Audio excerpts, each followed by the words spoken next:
বয়স 55 বছর পিলাস বয়সের একজন বয়োজ্যেষ্ঠ গফুর শেখ তিনি নদী পারাপার হতে গিয়ে তলিয়ে যায়। মুর্শিদাবাদ ডিস্ট্রিক্ট রানীতলা থানার অন্তর্গত দাদমাটি গ্রামে তিনি নদী পারাপার হতে গিয়ে তলিয়ে যায়। একজন ব্যক্তি দেখার পরে গ্রামবাসীকে জানানোর পর গ্রামবাসী সকলে যৌথ সহযোগিতা হাজার হাজার মানুষ এখানে দাঁড়িয়ে রয়েছে এবং রানীতলা থানার পুলিশ সেই জায়গাতে আসে। ঘটনাস্থলে পুলিশ এসে পুলিশ অত্যন্ত ভূমিকা পালন করছে এবং ডুবরে এসে তেনারা সেই নিথর দেহ উদ্ধারের কাজ চালিয়ে যাচ্ছে। এবং গফুর শেখের ওয়াইফ রয়েছে আমার সঙ্গে, তিনি কি বলছে বিস্তারিত শোনাবো আপনাদের। আচ্ছা, আপনার স্বামী কি কাজের জন্য এসেছিল? চাষি কাজ লেড়াতে গেছিল, ভুই লেড়াতে যাচ্ছিল, ভুই লেড়াতে গেছিল নদী পারাপার হয়ে। হ্যাঁ, সে কটার সময় এসেছিল? এই ফার্স্ট সকালে এসেছিল। সকাল কটার সময়? ছটা হবে, 6টার সময়। ছটা হবে যে ছটার সময় লেড়াতে আইলো দিয়ে এবার পানিতে এবার ডুবে যায়। যে কাকে বলেছে বাঁচাও বাঁচাও করতে গেছে, দিয়ে এবার সে দূরে আছে, আসতে পারেনি। বুঝতে পারেন না, একজন দেখেছিল। হ্যাঁ, আপনারা কখন জানতে পারলেন যে আপনার? আমরা জানতে পারলাম খানিকক্ষণ পরে মাইকিং করে আছে দেখি এবার দেবাইপুরের কেটে একটা ডুবে গেলে যে মাইকিং করলো, দিয়ে এবার আমরা এবার দৌড়ে আসছি কি তাহলে দেখি, তাই বলে দিয়ে তো বলছে কি এবার একটা দুটা হতে হয়তো মেলায় লোক দিতে হলো। বাড়ি থেকে কি বলে এসেছিল?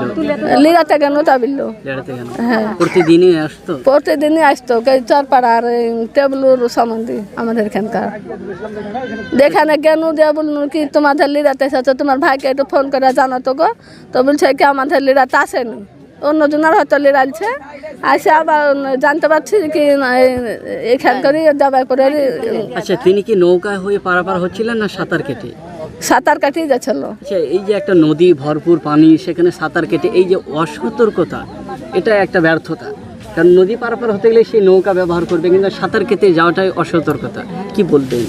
সেখানে এসেছিল এই সকাল 6:30টার দিকে তলিয়ে যায়, এখনো লাশ পায়নি। না, উদ্ধার চলছে। মানুষের সহযোগিতা পাচ্ছেন? হ্যাঁ, পাচ্ছেন। সবার। আচ্ছা, ছেলে মেয়ে কজন? আমার দুটো, একটাই তো ওইটা মেয়ে আর একটা ছেলে। ছেলেটার বিয়ে হয়নি আর মেয়েটার বিয়ে দিয়েছে। ছেলে মেয়ে 4 দিয়ে। আমরা এখন WBCF থেকে এসছি এবং আমার সঙ্গে আছে আমাদের সহকর্মী কিউআরটি লালবাগ SDO অফিস। আমি মৌসুম ডিউটিতে 2.5 মাসের জন্য এসছি। আজকে সকালবেলায় খবর হয় হঠাৎ করে যে একজন ডাউনিং হয়েছে, ডুবে গিয়েছে, মারা গিয়েছে। তার জন্য আমরা এখানে এসছি।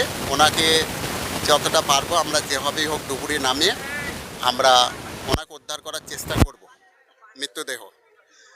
আর মানুষজন আছে, সবাই আমাদেরকে হেল্প করছে, এটা ধন্যবাদ জানাচ্ছি।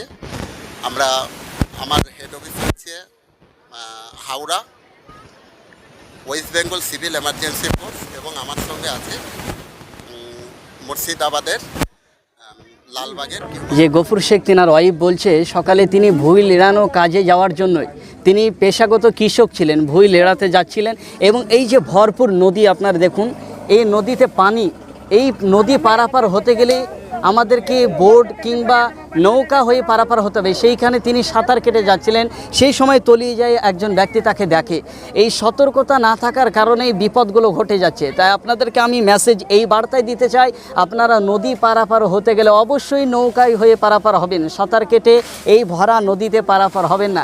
এই কারণেই প্রতিনিয়ত এই দুর্ঘটনার কবলে পড়ছে সাধারণ মানুষ। এর আগে আমরা দেখেছি রানীনগরে, ফের আবারও রানীতলা থানার অন্তর্গত দাদমাটি গ্রামে এই ঘটনা। একটা এই বার্তা এটাই যে আমরা নদী পারাপার যে কোনো কাজ ক্ষেত্রে আমরা সকলেই সতর্কভাবে যদি পারাপার হই, এই বিপজ্জনক ঘটনার আমরা সম্মুখীন হব না। তাই ভিডিওটি প্রচুর পরিমাণে শেয়ার করুন, সকলের কাছে পৌঁছে দিন, এবং বিস্তারিত লাশ কখন উদ্ধার হয়েছে সেটা আপনাদেরকে জানাবো। চোখ রাখুন বস্তির বাংলা নিউজে।